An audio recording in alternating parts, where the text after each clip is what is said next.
Okay, so you may have been following my Fun with Air Cylinders video where I was studying what would happen if you apply the same air pressure to both ends of an air cylinder.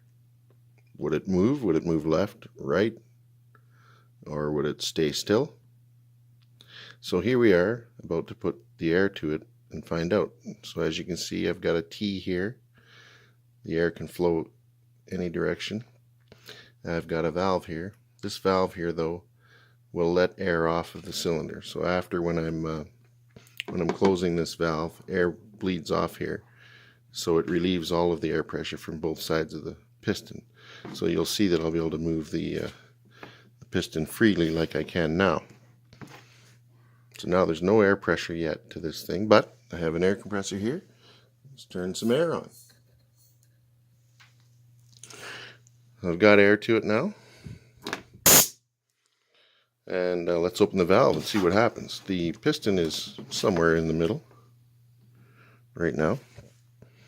Let's see what happens when I open the valve. What happens? Ah! So why does it do that? Got some leaks somewhere.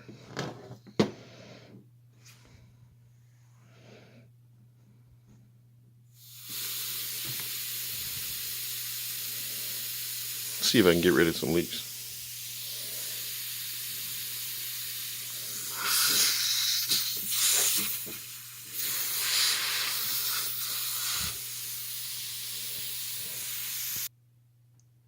Well, I suspect there's been a cat down here chewing on my airline. So I'll change that right now.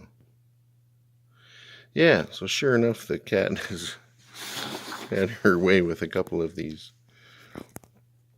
Anyway, I've gotten rid of the leaks. So let's see what happens when we turn the air on. It certainly does move to the left. All right, so why does it do that? Well, there is a certain amount of volume that the cylinder loses because of the rod here. So where the rod attaches to the piston, there's a certain area lost. So if we take that area and multiply it by the pressure, well, the amount of pressure moving that way is less than the amount of pressure moving it that way. That's why it moves. So one thing interesting, though,